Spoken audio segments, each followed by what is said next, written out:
I'm honestly confident in saying that with episode 2, I'm pretty sure this will end up being my anime of the season. I was pretty sure of it last week, but this episode really cements just everything I was feeling with this series. This series already has me not emotionally ready for what's obviously going to come. This episode played with my emotions in such a way that I don't think this will get tears out of me, but I'm expecting my heart to be shattered by the end of this. This episode really, I mean, if you didn't really get hooked off of last week, I'm not sure if this episode's gonna really make you feel any different. Sure, it does hint that there is gonna be more action down the line, especially if you look at the opening, and there is gonna be bloodshed, which we'll talk about the kid literally being covered in blood and there no reaction to pain or death in a minute. But I don't think this is gonna change anyone's idea if they didn't enjoy the first episode. For myself, I loved the first episode, so this was just more of what I loved, adding on to more of the emotional fuel, and also it just lays out the rest of the groundwork for what these girls are, which they are leprechauns, what the weapons are, which are these swords that only they can wield, which if you did read the description of this anime, this is all information that was already presented. I already knew this information because it was in the My Anime List description, so you could say I got spoiled in that sense, but really it's just the general groundwork. It's like watching a preview for a movie. I don't really consider that to be too much of a spoiler. What I really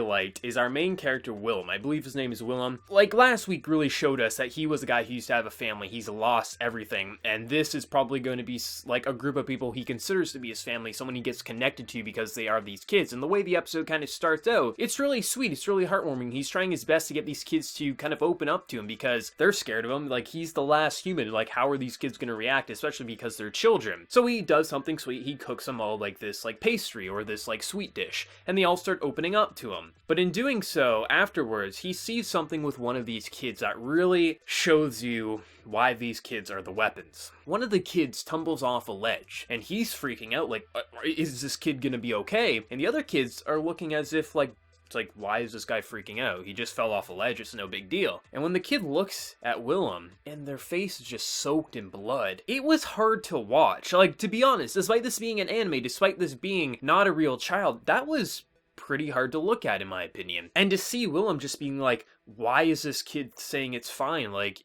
and these other kids are just like, get the ball. And when you get the reveal that they are literally just weapons, they are leprechauns, they are literally just here to fight to the death, they have no value of their own life. If they die, that's no big deal. That's just like the sun rising every morning. That little reveal and how they executed that, I thought was just, it was sad and just hard to watch, especially Willem looking at these kids probably the exact same way he used to look at his old family, and to see this is just not okay. Even if they have no fear, even if they're literally raised to think like this, literally sending them in like they are just disposable income is just horrible. And you know he's gonna get so attached to these kids. You know how attached he's gonna be, and you know we're gonna lose a lot of them. Or at least the one he gets most attached to. I mean, we even get the like confirmation, the blue hair girl. I'm not going to remember any character's name except Willem. Like, these characters' names are hard enough to remember as if there's so many, so don't even expect me to remember them. I'm going to refer to them by their hair color. She supposedly has a 5-day time limit because she's going to be sent into battle to literally self-destruct. This anime is going to play with my emotions. Either you're going to get connected or you're not. This episode shouldn't change your opinion from last week, but for me, this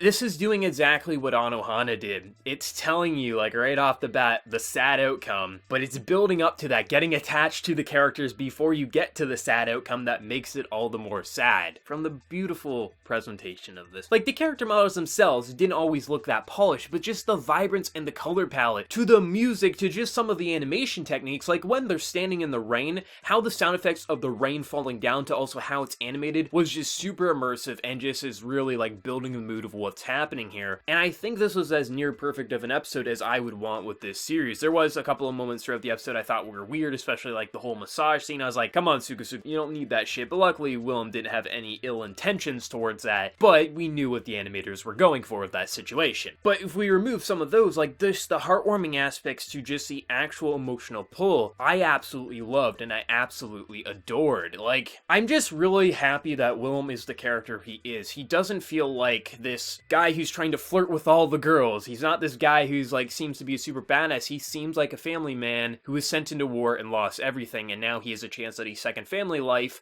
but it seems he can't have that. it's going to be really interesting because we also get the confirmation that if they like get attached and if they get connected, that actually weakens their power. Like they have to accept like their life is meaningless. So what this man's going to do if he makes them accept they have value in their life, if he ruins the war, if he gets them killed because of what he's going to give them in like a purpose for their life, they got so many ways that they can take this. And what I read on Reddit, I believe it, like I'm like spitballing this, it's like something like from volume 1 they adapted like pages like 86 to 186 or something like that. So some people are saying there is a chance that possibly they might be doing a full adaptation of the 5 novels. I've also heard and read that they're only going to be adapting the first 3 novels, which supposedly the end of novel 3 is actually a really good stopping point. So either way, we should have a good ending nonetheless. But overall, I absolutely love SukaSuka. This most definitely is currently my anime of the season, and I'm not going to be surprised if this is my favorite anime overall when the season actually ends, even including sequels. I can't wait to see what happens in episode 3, and I'd love to hear your thoughts down in the comment section below. Did you love it, do you hate it, or you think it was just okay? Before you leave, hit that like button to show your support. If you're new to the channel, be sure to subscribe. So until next time, everyone, please take care and have a good one.